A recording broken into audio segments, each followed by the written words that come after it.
I want to express my gratitude. The past 3.5 weeks, have been really restorative and extraordinary, as well as inspiring. And I want to thank, obviously, the James Merrill House and the board and the foundation. Our host today, I looked for weeks down at the tower here, or up at the tower, and how amazing to be in this garden, beautiful porch, and another incredible nook of Stonington where I'd never been until August 1st. So this has been a varied and wonderful month, and I'm very grateful. And of course, most of all, in the first instance, to James Merrill, who had the vision for this, which you have sustained and elaborated, and I feel very grateful to be one of the company who has had the privilege to be here.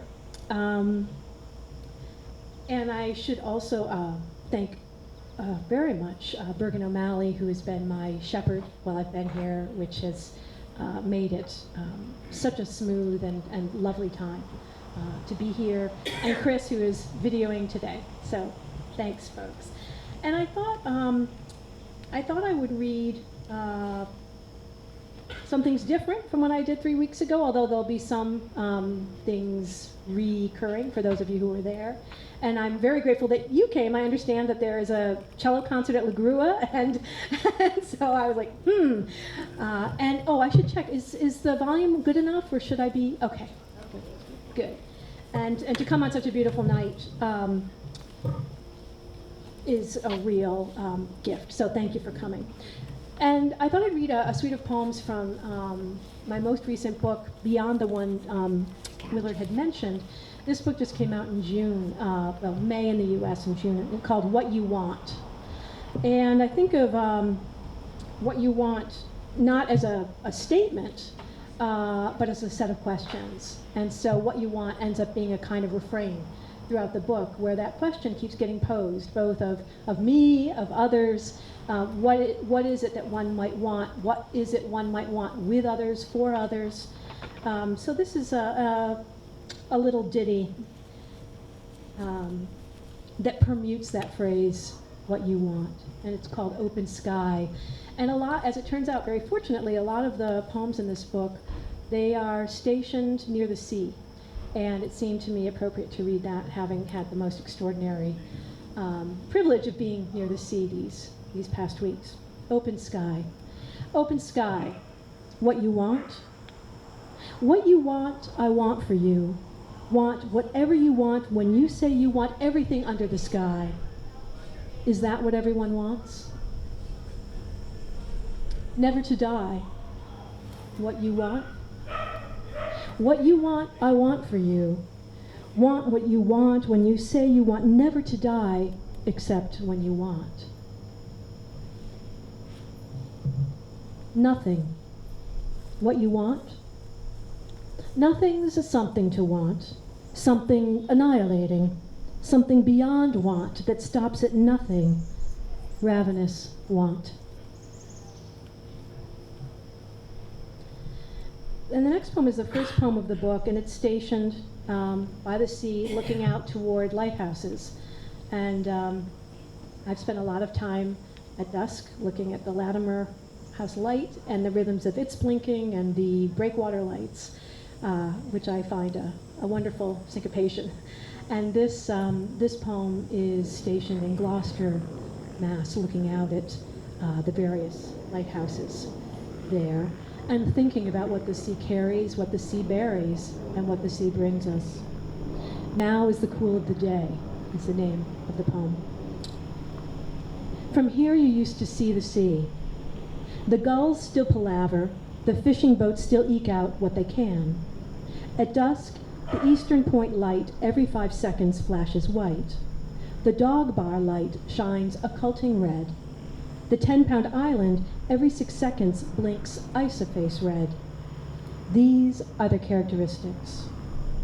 So many beaches, reefs, and shoals named for woes, then woes effaced, like your footprint just now in wet sand. You've only begun to learn the high tides and low, the 2 of each a day. By day, I mean also night. By night, I mean the soft blank I used to be too shy to go swimming in. There are drowning children, and one must try to save them. So she thought, one thinks, and died trying. The old ways of being a person have their hold on me, and I move in the wake of baleful ships and a very few gods. I want to find something to believe in, the young poet said, beautiful, vegan, and scowling. It's disgusting, this posthumous stance I adopt some days, and some days it's thrust upon me, unwanted vestiture. She's only as beautiful as ever, another poet aging splendidly with her delicate gold jewelry and avant clothes. She grew up 3 towns away from Donna Karan, who is still alive. Yes, I said to the student who wanted to analyze the fashion system in Swift. There's no end to beauty and shit. The last poet invoked in that poem was actually Louise Glick. And fortunately, she liked the invocation. So, a few other poems stationed by beaches. Also, I had the opportunity to go to Mystic Seaport the other day, which was an astonishing set of revelations. In fact, I went back. So the question of whales was running through my mind, too. Good Harbor Beach. They whistled everyone out, and the unpeopled waves crashed in threes along the long shore. If anyone had been in danger, they were ready with floats and hands. Beauty is truth, truth beauty, maybe. No one's singing the genius of this sea, but dolphins and whales, trapped lobsters. Uncertain splendor or prey. Let's salute the one known live whale older than Moby Dick, and the undiscovered extremophile who may yet give testimony on other shores.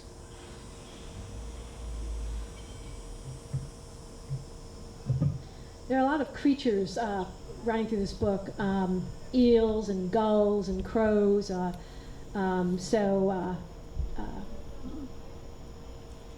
This is a poem featuring some of the gull activity that characterizes beach life. Good Harbor Beach, too. Gull Patrol. Paranoiac survey. Is it, I want to have a lot of sex, or I want to have sex a lot? Paddleball, wave swell. Submerging the fabrics of the 20s at the only decent thrift shop.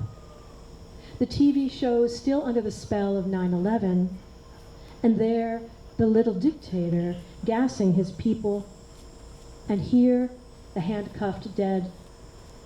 And now, the lifeguard slides with expert force his tall red chair backward along the sand to the ridge the high tide makes at the edge of the dunes.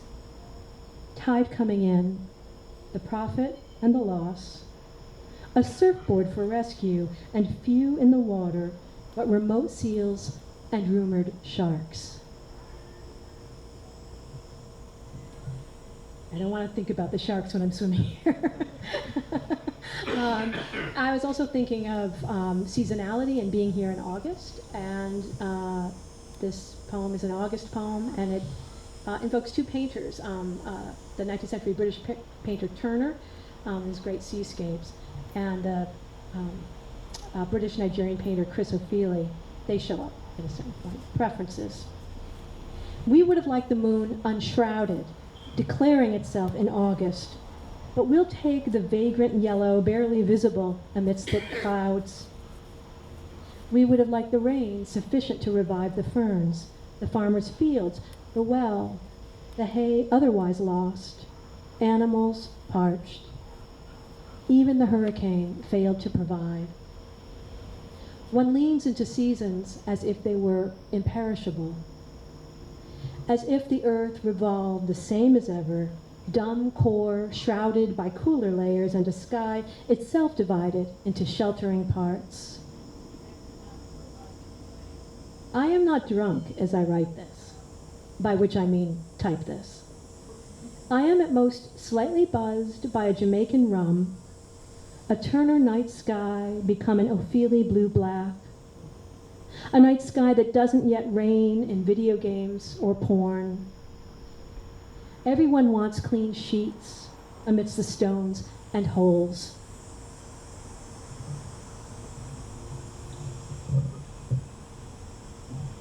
And the book ends with, I remember I went to a reading the poet Paul Muldoon gave, and he said the four most terrifying words in the English language were a sequence of poems. Nevertheless, I will read an extract from a sequence of poems. This sequence is called Since You Asked, Shorelines. And it's true, I promised you something. And I should say before launching into this, but you would probably hear it anyway, this whole sequence, it's composed in a triolet form, and it's an 8-line form with at least three repetitions of a line. So partly this form surfaced for me as compelling because it's it's about obsessive repetition. So it's a great form to think about obsessive repetition. So again, and it's true I promised you something I'd send in late summer or autumn or winter, something you might like, so I hoped, but the thing about writing or reading anything is the way the traces disappear. But I want to make good on something I promised to send, even after summer. This is the place of the cormorant, twine and line and a bungee snap. This is the place where all boats want to anchor. This is the time when the front rolls in. The wings of the cormorant angle open to dry. This is the last lap, the last flap of the wing of the cormorant before it dives below the wave slab. The salt is on the briar rose. The groaner sounds a low tone across the sea chop. Rows of buoys mark what's below, traps where no wind blows. And now low tide bears rock and flotsam and seaweed, and beyond, the beach rose opens in the sun. A whistle buoy's groan. Puts the gull in gulled, that gull that swooped to grab his neighbor's shrimp. Far off, a schooner sails, its hull exposed, green, its unreefed sails full of winds whose draughts a wily gull surfs as if his only wish were to be a gull that gulls gulls, to snatch, just so, a neighbor's fish. I don't like aspects of the Taurus personality, but get along with them. For us Geminis, the stubbornness of Taurus is no prob, doesn't bug us, even when bullheadedness gets in the way of what's good for us, both Gemini and Taurus. It surprised me into something. The sudden bee, yellow, unstinging, hovering near me, landing on me, surprising me. Not a sting, but something. I almost walked into the gull eating the seal. Where was I? On that same beach where I'd seen a dead seal 3 days before, rolling in the high tide. And now this gull makes a meal. I thought to get a lobster roll before I saw the carrion gull, his beak, gulp, his side eye. Today the sea stank, the shore I mean, with what the sea left behind at low tide, gnarls of rank seaweed, bits and organic bobs that stank of rot, a small abandoned tank of an engine you could barely see for the sand, so full of the stink of the shore it seemed death itself were the sea. I'm trying not to smile on the street, that automatic grin, deployed if not to beguile, then to deflect. That smile, minstrelsy of women who sink or smiling swim. And again, I tell myself, don't smile, that fucking automatic grin. Always have 3 plans. Fuck a woman, fuck a man, fuck a zombie in Zombieland, but don't turn zombie. Keep your brains in your own brain pan. always have 3 plans. Eat, pray, love, plan never to die. That's the best plan. While I was walking, the wind turned north. While I was walking, something happened to something else, and the sun burned its way west. I thought I'd return to that beach, but I got turned around and never arrived. Sinking sun and a lighthouse light, a détournement, dérive, a season, August, drifting toward something.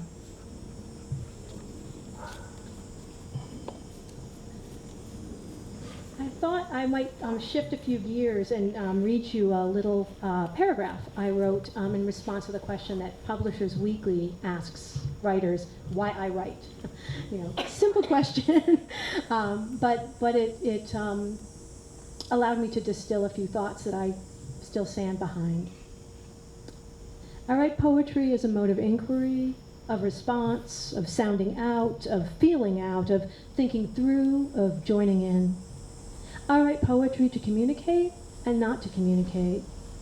For as the psychoanalyst D.W. Winnicott wrote, it is joy to be hidden, but disaster not to be found. I write poetry because, as James Wright wrote, I have wasted my life. I write poetry because, as Mahmoud Darwish said, as Paul Valery said, a rhythm seizes me. I write poetry and write about poetry to transmit this seizure to you. I write poetry because I mainly don't write music and definitely don't write philosophy. I write poetry because others wrote poetry. I write about poetry because I write poetry. I write poetry because it's useless. I write poetry to remember that I am alive, that we are alive, to feel the air around us. As Lisa Robertson wrote, my purpose here is to advance into the sense of the weather. I write poetry because, as Elizabeth Bishop wrote, our knowledge is historical, flowing, and flown. I write poetry because my friends dead and alive wrote poetry, and because, as Wordsworth wrote, the immortal mind craves objects that endure. Whether any poem I've written will endure, whether any of the contemporary poets whose work I admire will endure, whether any traces or hopes of any of us will long endure, only futures beyond our knowing will know. For now, following Emily Dickinson, let's sing to use the waiting.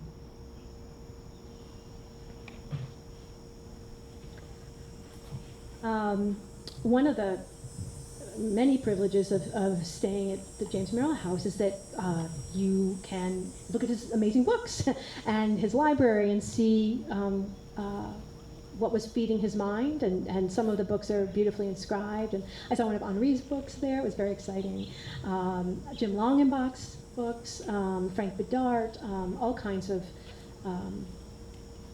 contemporary poets, and also his extraordinary collection of works on Japanese poetry and culture and translations and Greece and gay history. So it's really wonderful, as well as his record collection. And so sometimes I've listened to some Beethoven sonatas and Philip Glass's glassworks. And so to have that sort of shared listening presence in one's ear and one's life, it's been very special. And we'll see where all those reverberations go. I look forward to that over time. And I thought, given these musical reverbs, I would read a poem that partly takes up questions of music and notation. This poem is called Interval Notation. This is going to be an essay on Guillaume de Machaut, inventor of the first wall of sound. This is going to be about a kind of open fifth that you can't modulate your mind out of. A friend to whom I submitted, with whom I shared. I have loved some conductors, not others, and have been myself conducted, and not only by myself. Is the conductor a dictator? Let us salute the Orpheus Chamber Orchestra. The submission to a world of co-created sound, that kind of ecstasy I can get behind, beside myself, standing outside myself into you. Call it participation. Call it reciprocity, the linguistic circuit become choral. The kinds of listening we do as sound resound.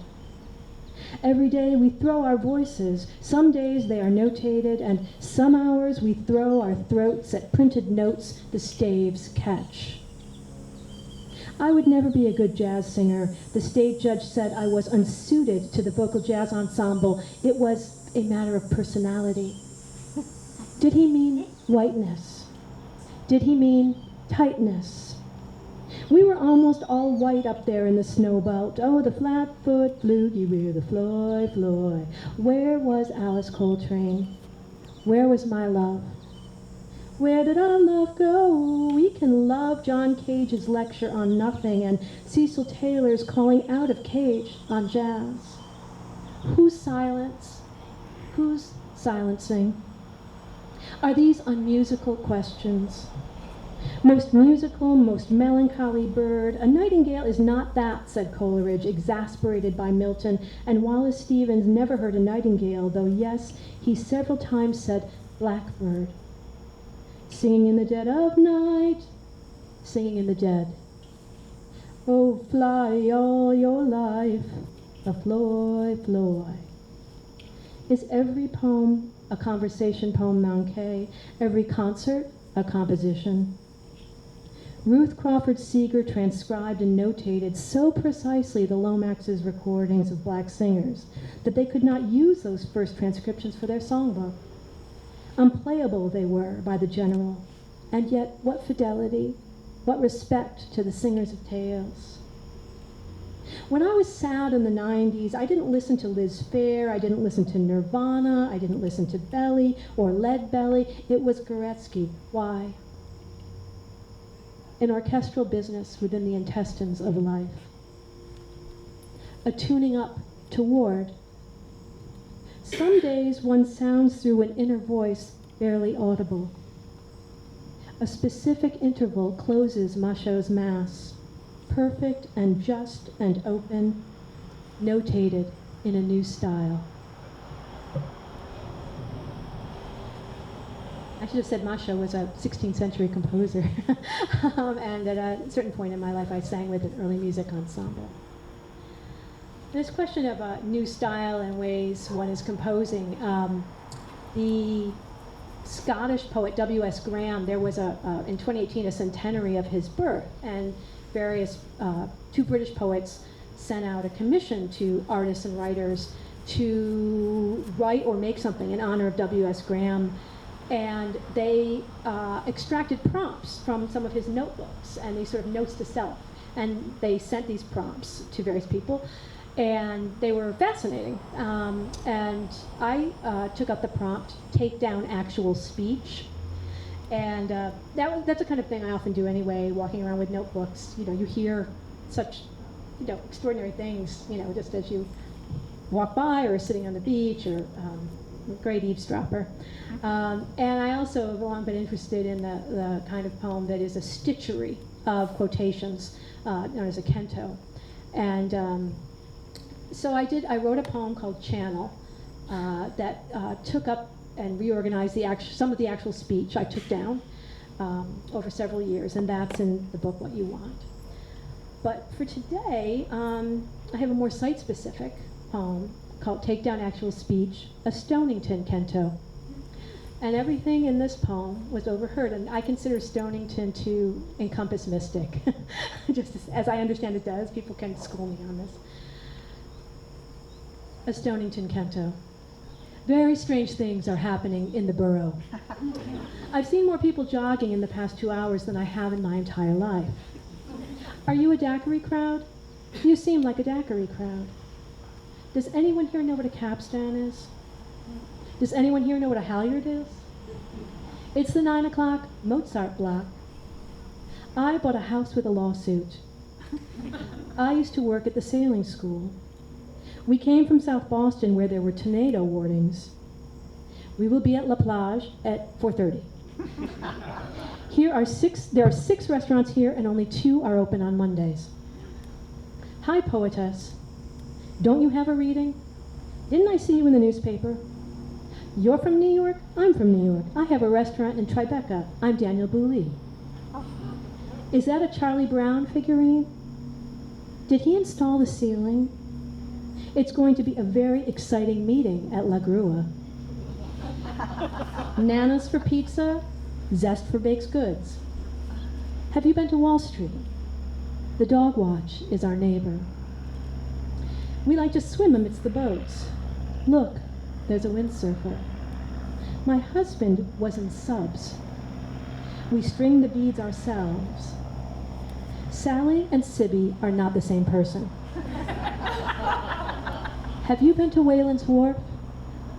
You can take that path to the pond. I got tired of the bridge in Mystic. That one's like a Gruyere. That kind of doorway looks like Key West. You can take a picture as long as you don't copy my design. Have you had the blueberry pancakes at Noah's? We will be at La Plage at 4:30. How many of you know Bill Monroe? Raleigh McKenna was a very interesting photographer. This goes bad after 3 days, so I cut it in half and freeze it. Do you need the large or the small garbage bags? You'd have to ask the people who were there. There are a lot of interesting wildflowers here. It's a really pretty place of land. I am a sailing widow. Would you like to join our T.S. Eliot reading group? They found another aneurysm in my carotid. The current and wind are in opposition, so you should be fine. He goes straight in because it takes him a while to get adjusted. I went from white to white to white to white. Is that a weed? It looks nice. Why ruin a good potato salad with celery? Have you been to East Beach? My son got stung by a jellyfish. Have you been to Mystic Seaport? They fill up a bucket with moon jellies. Late summer swims are the best. This was not a summer for tomatoes. Campers, we are getting ready to go. Fill up all the holes. Jimmy Merrill was a very nice man. You can see the Milky Way from here.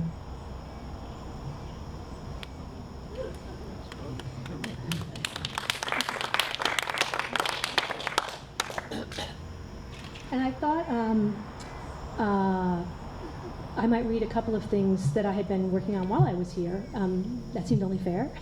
And in the earlier reading this month, I read a few poems, versions of Sappho, fragments of Sappho. I've tended to have versions across my books, and I'd been wrestling with this Sappho fragment 9A, the so-called Brothers Song, and there used to be just a little bit of a fragment of it, and then sometime, I think 15 years ago, they found more. They found more papyri, so all of a sudden they could assemble almost what seemed to be a complete poem. And one of the things that's interesting about this poem is, if one is familiar at all with Sappho or English translations, you know, they're famous as an erotic poet, and often about erotic situations and duress and being in love and being afflicted by Venus and, you know, various betrayals and erotic triangles. But there are also poems in the corpus of Sappho that show us Sappho embedded in other situations, often familial situations. And this is one, it's known as the Brothers Song because it invokes her two brothers. There's debate apparently about who this is addressed to. Is it addressed to the mother? Is it addressed to a domestic servant? But the situation seems to be that the older brother has gone off, and they're waiting for him to come back in ships, but he keeps consorting with some courtesan in Egypt. So they're always like, ugh, will the older brother come back? And also, will the younger brother grow up and help, you know, steer this family to its proper aristocratic glory? So I'm going to read you two translations. Actually, that's a false claim. I'm going to read you two versions, because I would not claim these are translations. These are versions. And the first one is a little more formal, and one of the things that classicists tell me is interesting about this poem is it has a bunch of different tones in it. So it also addresses the gods, but it has a down-home quality too at various points. So the first one is a little more formal, the Brothers Song. But you are always nattering that Caraxos is coming now with a fully supplied ship, Caraxos being the older brother. The younger brother is called Laricos. But you are always nattering that Caraxos is coming now with a fully supplied ship. All this, God knows, or the gods, whoever. But seriously, I think you should put all this out of your mind. Saying doesn't make it so. And besides, your anxiety is making me crazy. Instead, send me out and commission me to make an offering to the Queen of Heaven. Remind me what flowers are best, what oils. And there, on the wide plain, I'll make a prayer, asking the goddess of the sea over and over that he come back safely, ship intact and laden, all his stuff gleaming, and that he'll find us here, safe and shining. Leave everything else to the gods. After big storms comes bright weather. And anyone, whoever, wherever, anyone whom the god wishes to help by sending a long-sought messenger to calm their nerves, ease their troubles, they are the blessed ones. They can bliss out. And if Laricos lifts his head above the ranks, if he finally mans up, we'd be freed from these clouds that have been dogging us, and we will lift off, swifts brightening above the sea. So that's one version of this framing. And this is another. The provisional title is You Need to Calm Down, which is apparently a Taylor Swift song. Yeah, you talk a good game. You want to be positive.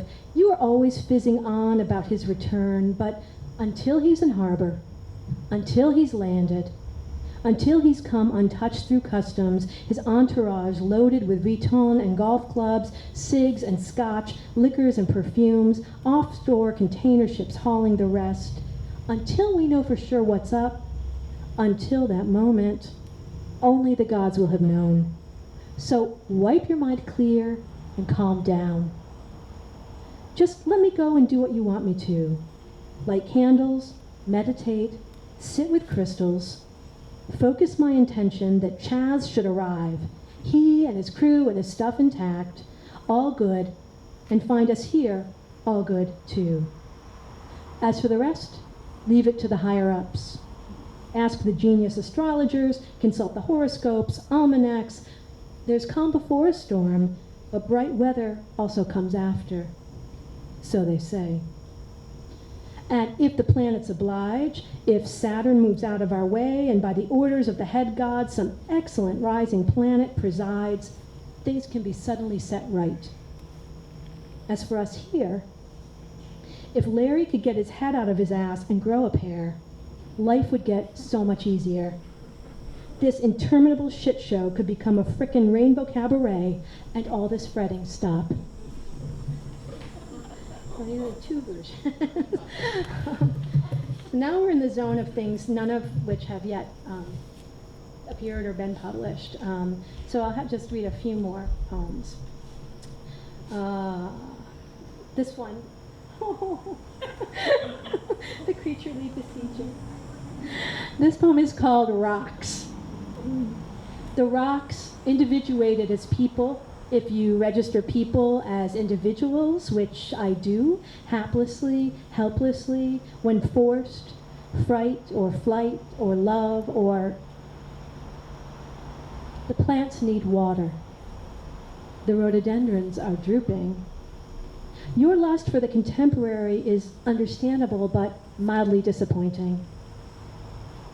She made me a latte, today's small gift. They must be annoyed, the ones living now next to a construction site. Lorca had a lover in New Hampshire. Perhaps Claude McKay did too. Mpox cases explode, fade. Oh, homophobia. And now of a sudden, rain, when I just told her it would hold off. I am unreliable. Once again, proven unreliable. The weather app is no oracle. Knowledge of, knowledge that, it is raining. 2. It will have rained by the time you read this. There are infinite plausible sentences, by which I mean grammatical, as long as this clause. It was a summer of cardinals. Crows bickered on lawns across the Northeast. Granite outlasts us. If you bite into the beach rose's fruit, you'll find it tart and refreshing, a smaller, firmed-up, aerated tomato. All skin crunch, some seed, no juice. The rhododendrons are listless. Today's pathetic fallacy, empiricism, whatever, they want rain, watering. And this is a poem next called Long Slide, Gnomic Stanzas. It takes wing from a form, apparently a medieval Welsh form, where the first line in a tercet is repeated and permuted. And a friend, the poet Anthony Madrid, wrote about some of these things. It's in an antiquary's book, the Red Book of Hairgest, and they have these gnomic stanzas.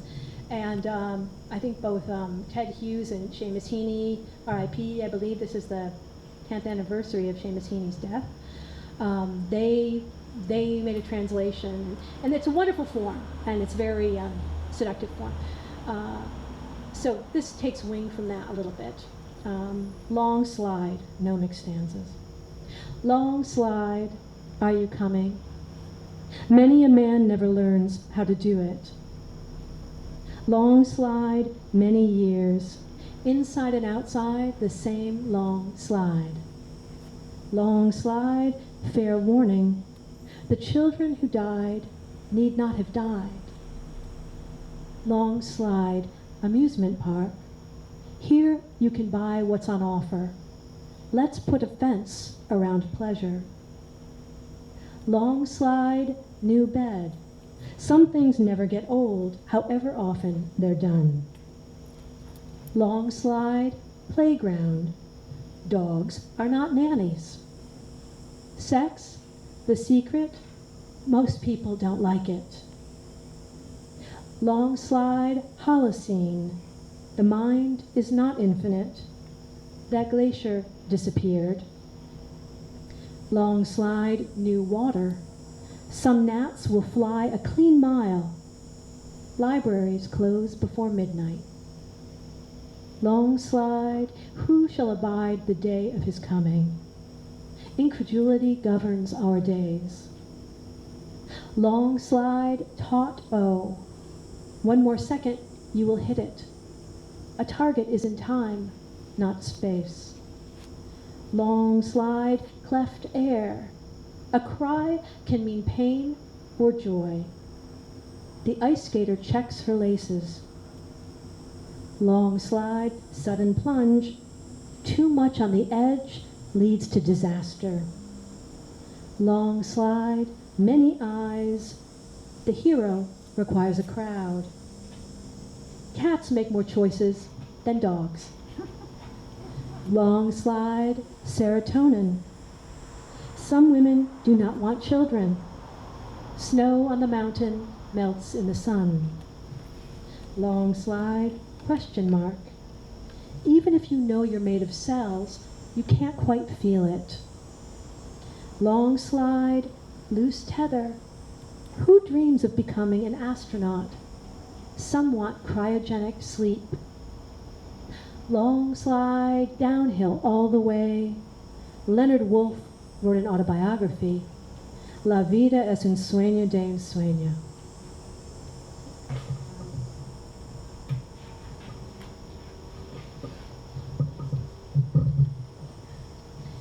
And I think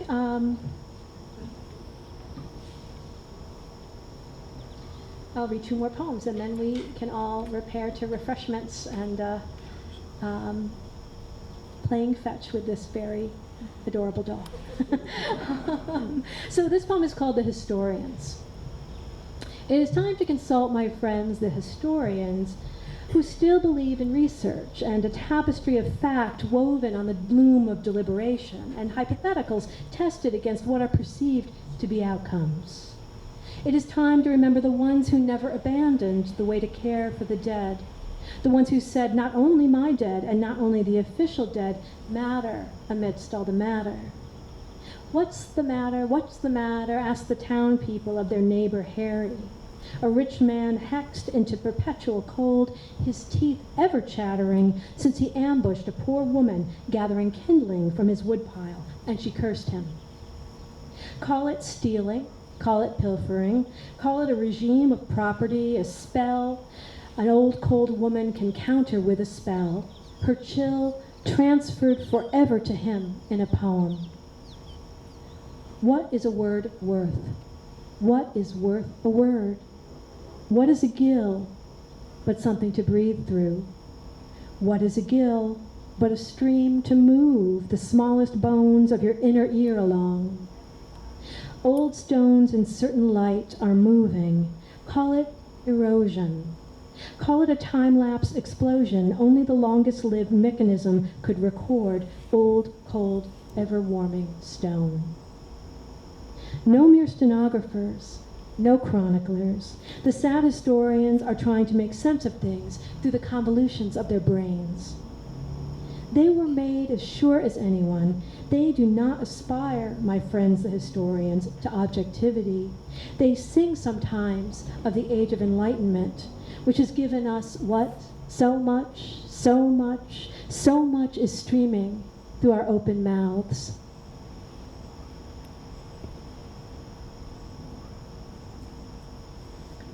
And I'll end with another poem inspired by and site-specific to Stonington, Stonington notationals. I am very partial to this notion that Roland Barthes has in his final lectures he gave in Paris, the idea of a minimal act of writing that is notation, that captures a moment and creates a kind of a sense of immediate memory. Stonington notationals. Goldenrod, wild hibiscus, Joe Pyeweed, wild phlox, Queen Anne. August, August, August. Lifeguard, cormorant, gull. Today's sentinels. Not quite waterproof, your wings, O cormorant. Virginia rose or wild hibiscus. 3 benches, 1 afternoon. A view of 3 states. What do the natives call this? You don't understand. This is the open ocean. You'd almost think the sandbar was alive, how it moves. After the idiot sun, a gray day pleases. I'm always saying the same thing. Time, time, time, passes, passes, passes. Just now it stopped. Thank you.